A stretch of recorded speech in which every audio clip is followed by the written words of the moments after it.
Dios les bendiga, amados hermanos, en esta hora. Estaremos abordando nuevamente, continuando con el tema, Israel, epicentro profético mundial. Y vamos a continuar con este tema leyendo en el libro del profeta Joel, en el capítulo 3, del verso 1 al verso 4. Leemos la palabra de nuestro Dios a la honra del Padre, del Hijo y del Espíritu Santo. Juicio de Jehová sobre las naciones. Porque he aquí que en aquellos días y en aquel tiempo en que haré volver la cautividad de Judá y de Jerusalén, reuniré a todas las naciones y las haré descender al valle de Josafat, y allí entraré en juicio con ellas a causa de mi pueblo y de Israel, mi heredad, a quien ellas esparcieron entre las naciones y repartieron mi tierra, y echaron suerte sobre mi pueblo y vendieron los niños por una ramera y vendieron las niñas por vino para beber. Y también, ¿qué tengo yo contra vosotros, Tiro y Sidón, y todo el territorio de Filistea? ¿Queréis vengaros de mí? Y si de mí os vengáis, bien pronto haré yo recaer la paga sobre vuestra cabeza. Vamos a orar. Gracias, Padre, en el nombre de Jesucristo, por esta porción de tu santa escritura leída para conocimiento de cada uno de nosotros. Gracias, mi Dios, porque ya estamos sobrepasando estos tiempos y acercándonos al fin de los días. Gracias, Padre, en el nombre de Jesucristo. Amén y amén. Gloria al Señor. Estas palabras, mi amado hermano, descritas por el profeta Joel hace muchos siglos atrás, nos muestra un panorama profético acerca de la nación de Israel, en el momento cuando es traída de nuevo, después de un largo cautiverio en todas las naciones de la tierra, y llevada de nuevo, otra vez, a la nación de Israel.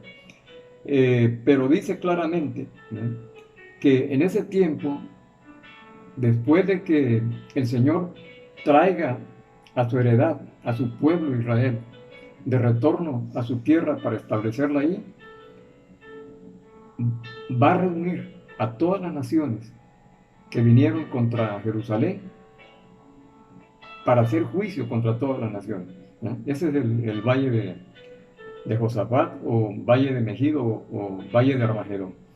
Y declara cuál es la razón por el cual el Señor va a juzgar a esas naciones. Y dice que ellos repartieron su tierra, repartieron la tierra de Israel. ¿Cuándo aconteció eso? Antes que esto, las naciones del Imperio Romano, especialmente el Imperio Romano, el general Tito Vespucio, hijo del emperador Vespasiano, desoló la ciudad de Jerusalén en el año 70 después de Cristo. Arrasó la ciudad, muchos cayeron a filo de espada, murieron cerca de 1 millón de judíos. Pero también, hermano, aquí nos dice acerca de algo que vendría muchos siglos más tarde. Exactamente en el año 1917 se establece la Declaración de Balfour, reconociendo la necesidad de la creación del hogar judío, ¿no?, para el pueblo de Israel. Pasaron varios años hasta que llegó el tiempo de la Segunda Guerra Mundial. 1 de septiembre del año 1939 hasta el año 1945. Y en ese espacio de tiempo, ¿no?, murieron más de 6 millones de judíos. 60 millones de personas murieron también en la segunda conflagración mundial.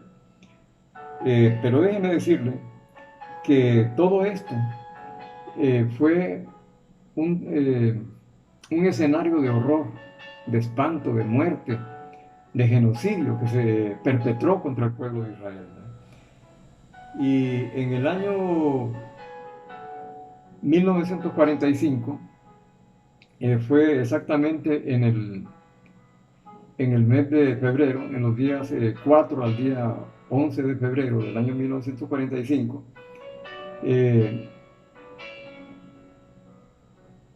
tres hombres que prácticamente tenían las riendas del gobierno mundial en esa hora, Era el canciller británico Winston Churchill, el presidente norteamericano Franklin Delano Roosevelt y el primer ministro soviético José Stalin. Se reunieron en la famosa conferencia de Yalta para plantar la plataforma de lo que sería eh, el nuevo orden mundial, ¿no? Después de la Segunda Guerra Mundial. No había finalizado la Segunda Guerra Mundial, pero ya prácticamente la suerte estaba echada.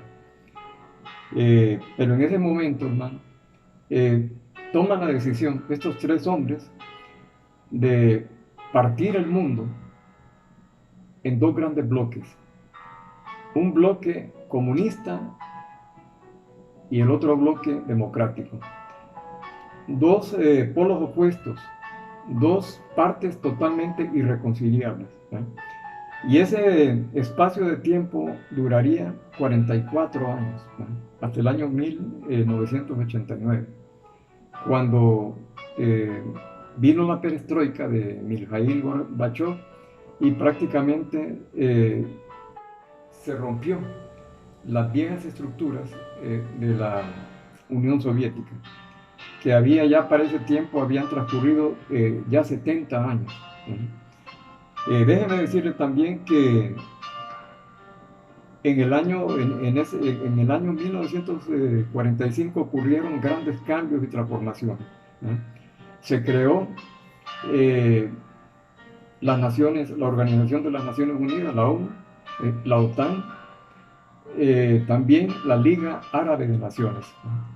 Quedarían tres frentes internacionales en el mundo que cambiarían prácticamente la geografía del planeta. Europa fue totalmente transfigurada, un bloque comunista. Alemania se desgarró en dos partes, una comunista y otra democrática. Corea, al norte, Corea comunista, un paralelo los divide, y al sur, la Corea del Sur, la Corea democrática. Pero todo esto, hermano, trajo como consecuencia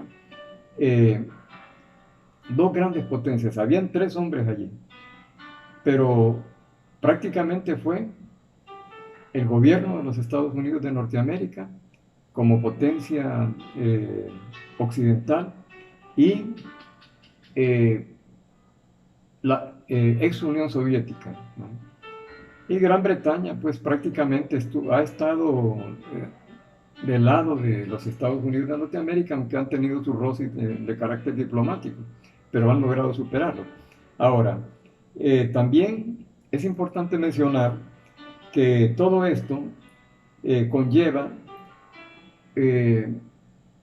una pregunta, el por qué, ¿no? El por qué se menciona a los filisteos. Los filisteos son los actuales palestinos. Ellos se establecieron ahí en la Vía Maris, en la franja de Israel, en el área del Mediterráneo, y estuvieron causando diversos problemas, ¿no? Desde los días del rey Saúl, el rey David, ¿no? Hasta que vino una victoria contundente en los días de David contra los filisteos. También, hermano, quiero que vayamos al libro del profeta Jeremías, gloria al Señor, ¿no?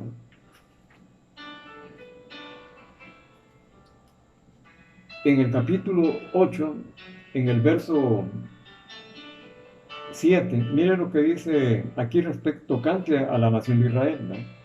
Ya en el tiempo de la gran tribulación, dice, en el capítulo 8, verso 7, aún la cigüeña en el cielo conoce su tiempo, y la tórtola y la grulla y la golondrina guardan el tiempo de su venida, pero mi pueblo no conoce el juicio de Jehová.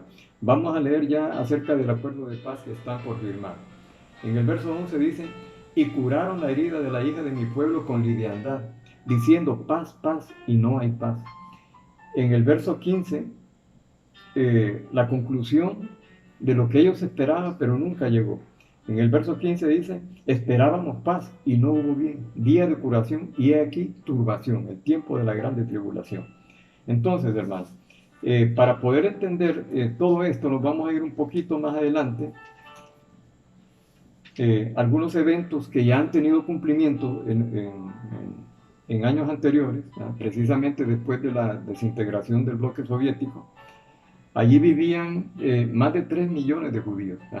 Una cantidad incluso superior a la que salió eh, cuando Moisés libertó al pueblo de Israel, porque allí salieron 2 millones, ¿no? Habían estado cautivos por espacio de 430 años y al salir eran un poco más de 2 millones, pero aquí miren lo que está profetizado, ¿no? Hace ya más de 2600 años. Dice lo siguiente, en el verso, en el capítulo 23, en el verso 5, aquí habla del reino, ya del reino milenial, cuando David va a ser rey sobre Israel para siempre. Dice, he aquí que vienen días, dice Jehová, en que levantaré a David renuevo justo, y reinará como rey, el cual será dichoso y hará juicio y justicia en la tierra. Pero habla también de reinado, hermano, del reinado milenial de Cristo, ¿ah? El reinado milenial de Jesucristo. En sus días, dice, será salvo Judá, e Israel habitará confiado, y este será su nombre con el cual le llamarás Jehová, justicia nuestra, hablando del reinado milenial de Cristo, ¿eh? En el verso 7 dice, por tanto, he aquí que vienen días, dice Jehová, en que no dirán más, vive Jehová, que hizo subir a los hijos de Israel de la tierra de Egipto, sino que vive Jehová, que hizo subir y trajo la descendencia de la casa de Israel de la tierra del norte y de todas las tierras a donde yo los había echado, y habitarán en su tierra. Ahora, esa multitud a la que se refiere aquí en el verso 8 son los poco más de 3 millones de judíos que vivían en el territorio, mi amado, de la ex Unión Soviética. De ahí salieron, ¿no? Fueron saliendo, no todos se fueron para Israel, una gran parte, la mayoría, se fueron rumbo a Estados Unidos. Y llegará el momento, evidentemente, que la mano del Señor los traerá a la tierra de Israel. Pero para eso, lo que usted está viendo con el proceso de paz que se está siguiendo en una forma acelerada, eso va a conducir a que el pueblo de Israel que está disgregado sobre la faz de la tierra se reúna en ese espacio geográfico de la tierra que es la nación de Israel. Y ahí se va a cumplir todo el elemento de la profecía, ¿sí? Vienen días terribles, días angustiosos, pero lo que estamos presenciando actualmente es algo que a nosotros nos dice, con trofar de Dios, que Cristo viene pronto. Continuaremos con este estudio acerca de lo que significa el acuerdo de paz de la nación de Israel. Que Dios les bendiga, mis amados.